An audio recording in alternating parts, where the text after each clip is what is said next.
The Startup Review is a book written by Reef Hoffman. The author, Reef Hoffman, talks about a new type of career taking over, a new type of career that is becoming more and more prevalent in our society today. Something that didn't really exist, or a way of working that really didn't exist, up until very recently, maybe 10 years, push maximum 10 years, but more prevalent in the last 5 years, but has increased a lot more, or is a lot more common, has become a lot more common in the last 2 to 3 years post COVID. And that type of career is the portfolio career. And essentially, with the portfolio career is working as a freelancer or a contractor, maybe in addition to your 9 to 5 job, but not necessarily in addition to that.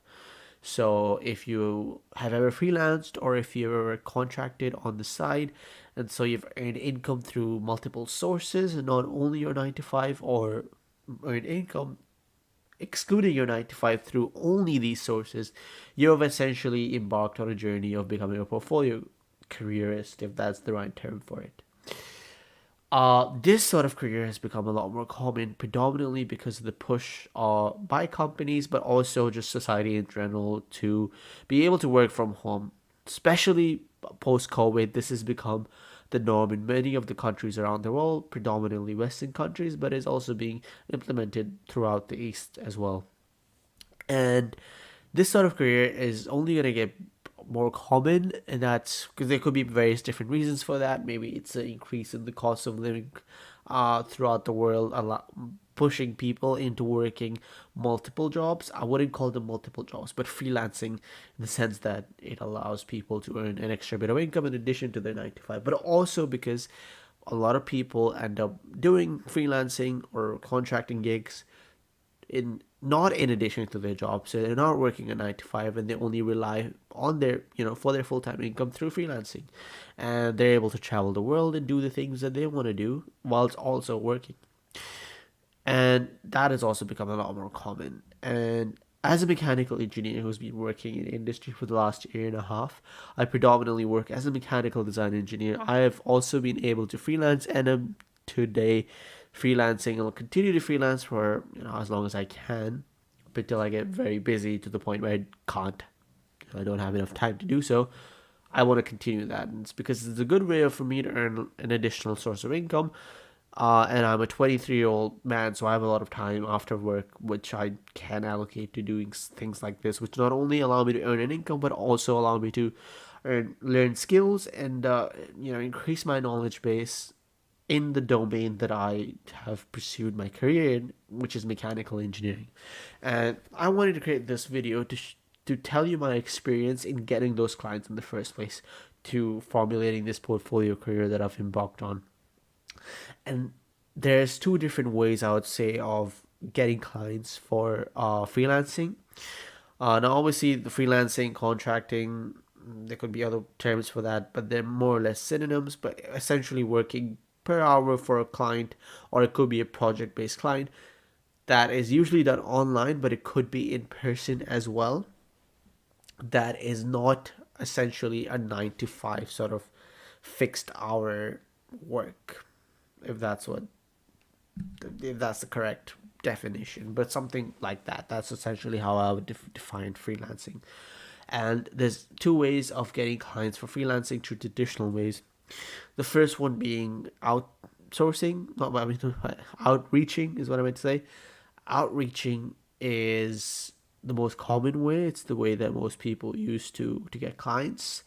Now, the thing with outreaching is I would say there's two main websites. I'd say three actually: freelancing.com, Fiverr, and the third one being Upwork. There's also the other niche ones, but these are the three main ones. And the problem with these three websites are that they're so extremely saturated that any young person or any person with not that much experience, like me, I only have a year and a half of experience, will find it significantly hard to attract any clients whatsoever. And that's because when it comes to these websites, unlike competing for the job in your local industrial area, or in your city, you're only competing with people in your city. But when it comes to freelancing, or freelancing in the case where the job can be done online, which in my case is true as a mechanical design engineer, or a software engineer, maybe a graphical designer or whatever, can be done online, right? Those freelancing gigs and contracts are extremely rare to find through the outreaching method, and that's predominantly because of the fact that you're competing with essentially the whole world.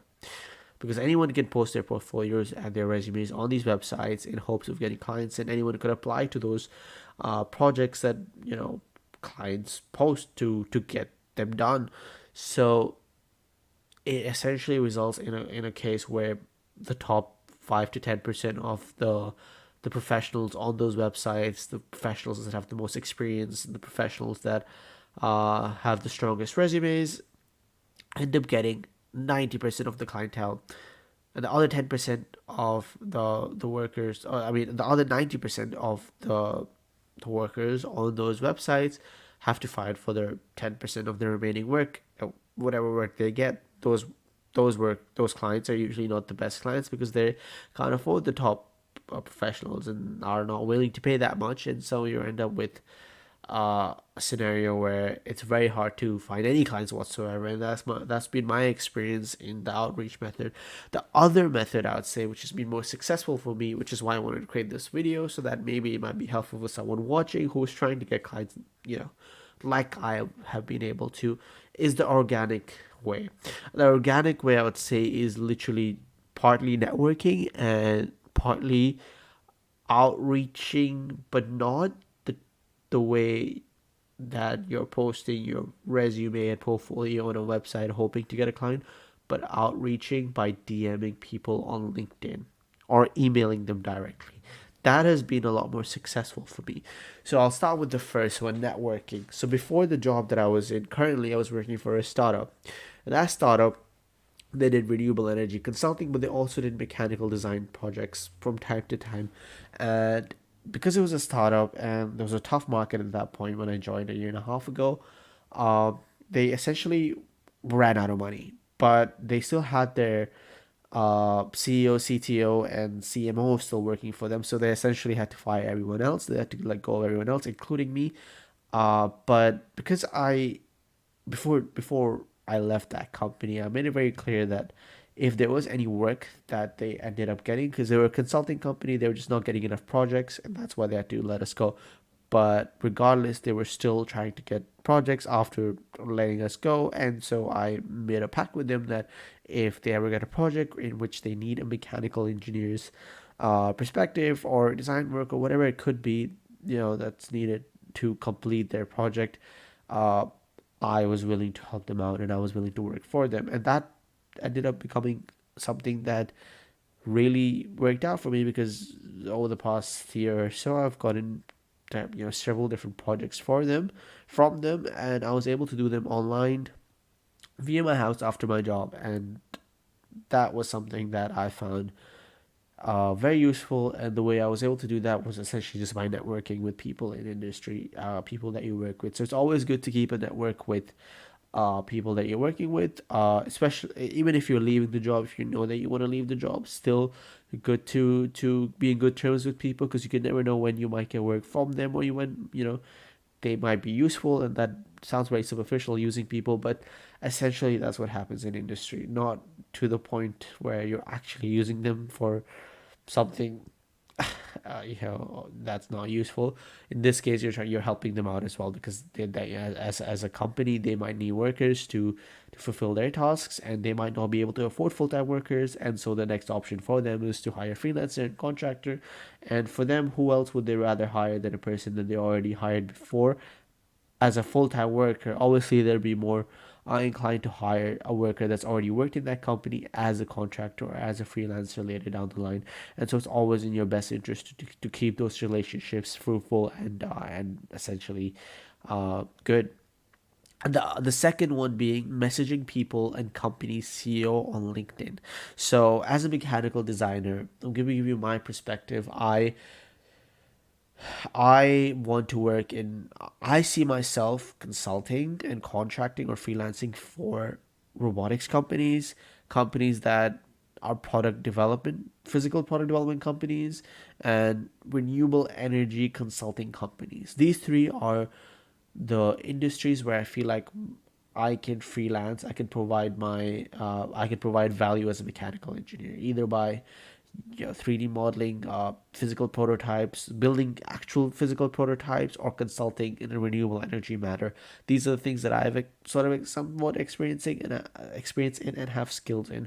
So what I've been able to do is literally directly message. You go into LinkedIn and just scout for companies that fit the criteria that I'm looking for. And for you, it might be different. For a software engineer, it could be a SaaS company or a web development company that they can reach out to, right? So essentially just reaching out to those companies, CEO or like their hiring manager.